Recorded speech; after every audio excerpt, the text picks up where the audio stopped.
इंदौर उबैद खान एवं अन्य जिहादी मानसिकता वाले व्यक्तियों पर रासुका एवं अन्य कठोर धारा की कार्यवाही करवाने के लिए आज कलेक्टर कार्यालय पर सौंपा ज्ञापन।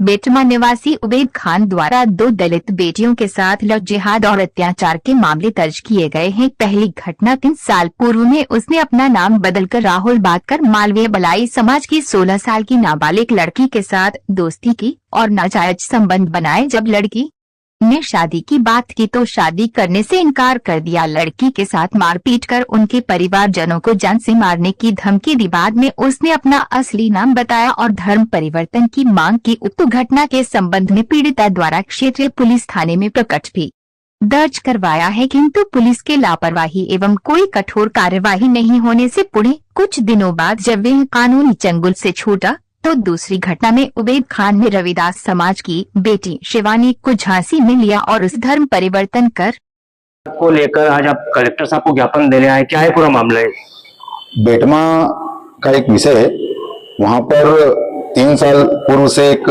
योजनाबद्ध तरीके से इस्लामिक जिहादी गुंडे जो इस पूरे समाज को, रविदास समाज या बड़ाई समाज की बेटी को, 16 साल की बेटी को लेकर के उसके साथ बलात्कार किया और धर्म परिवर्तन करने का पहले भी प्रयास किया, जिसकी एफआईआर दर्ज हुई। उसको रखा, उसके साथ बलात्कार किया और धर्म परिवर्तन के लिए उसको बहुत दबाव बनाया। जो मालवीय बड़ाई समाज की लड़की थी, उसको जेल गया। जेल में पता नहीं क्या कारण रहा, पुलिस का क्या रवैया रहा, तो वापस छूट गया। छूटने के बाद फिर रविदास समाज की बेटी को यहाँ से शिवानी नाम की लड़की थी, उसको 2 वर्ष पूर्व लेके जाता है और पश्चिम बंगाल जाकर के 1 वर्ष लगता है उसको। उसके आने के बाद वो इसी क्षेत्र में रहने लगता है और वहां से आने के बाद वो अपनी माँ को, अपनी बहन को, मौसी की लड़की को पूरी कथा सुनाती है कि मेरे साथ किस प्रकार से वो मारपीट करता है, बार बार मारपीट करता है, कैसे। तो उसने जाकर के फिर थाने पे 3 एफआईआर दर्ज करवाई। एक नहीं, जिस शिवानी को लेकर गया उसने 3 बार एफआईआर दर्ज करवाई कि मेरे साथ मारपीट करता है। और ये एफआईआर दर्ज है।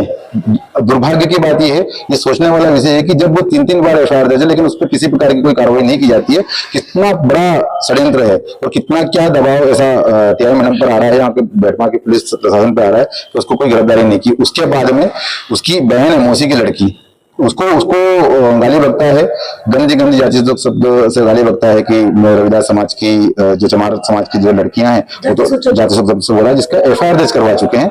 और उसके बाद में भी आज वो उसको टीआई मैडम ने ये कहा है कि आप यहाँ से चले जाते, रेफर कार्रवाई हो गई है, जिसकी रिकॉर्डिंग हमारे पास है। और सारा विषय जो है ये सब क्या हुआ? आज कलेक्टर साहब को ज्ञापन दिया है, उधम सिंह क्रांति सेना की ओर से भी दिया है और राष्ट्रीय रविदास युवा परिषद के प्रेसिडेंट के नाते भी दिया है।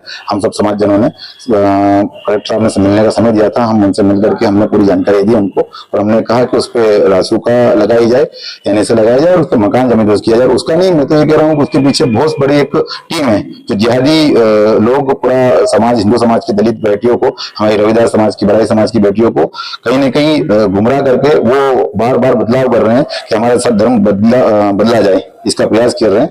तो हम सब लोगों ने आज ज्ञापन दिया। यदि कार्रवाई नहीं की जाती तो किस प्रकार का आगे आपका रुख रहेगा? अगर कार्रवाई नहीं की जाती तो हम सब लोग, हम संविधान को मानने वाले लोग हैं, क्योंकि हम बाबा साहब के अनुयायी हैं। हम अगर ये हमारी बात नहीं मानी जाती तो हम उग्र आंदोलन करेंगे और उसको रोड पे जाकर के जवाब देना रविदास समाज जानता है। और जिस तरीके से वो चाहेगा, वो मुसलमान हो, जिहादी हो, कितने भी बड़े नेटवर्क होगा, तो फिर हम सब लोग कानून हाथ में लेकर के हम वो सारे काम करेंगे जो प्रशासन नहीं कर पा रहा है। इस मामले में आपने पुलिस कमिश्नर से मिले या नहीं मिले? हमने अभी कलेक्टर साहब को ज्ञापन दिया है, अभी पुलिस कमिश्नर साहब से बात करना है, इसमें क्या होता है। साहब ने कहा है कि मैं कमिश्नर साहब से बात करूंगा, क्या होता है, नहीं तो हम उग्र आंदोलन भी करेंगे। और इसका रोड पे खड़े होकर के जैसे हमको जवाब देना है वैसे रविदास समाज देगा। एक चेतावनी नहीं, ये एकदम खुली चेतावनी है हमारी, सिर्फ निवेदन नहीं किया, निवेदन करना था जितना कर लिया। अगर ये कार्य नहीं होता है तो। मेरा नाम जीतू झालरिया, राष्ट्रीय रविदास युवा परिषद का प्रदेश अध्यक्ष हूँ और उधम सिंह क्रांति सेना का संस्थापक।